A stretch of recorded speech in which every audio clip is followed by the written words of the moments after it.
Hello, good afternoon everyone. Meron po tayong ide-demonstration about po pag sumasakit po daw itong likod natin, ay kailangan daw natin ihawak dito sa mga wall ang ating kamay and then ano natin yung finger natin na ganyan.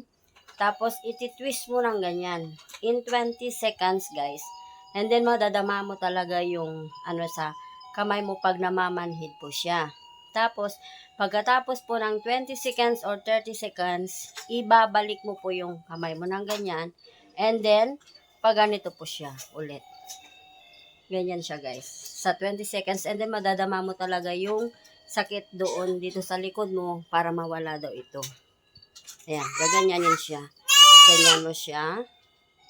Hawak mo. And then, twist it ng 20 seconds or 30 seconds and then ibalik mo. Tapos dito, pag ganyan siya guys. So, marami tayong matutunan about dito sa mga ganyan. Pag sumasakit yung likod natin. Kaya, nag-try po ako. Okay naman po siya guys.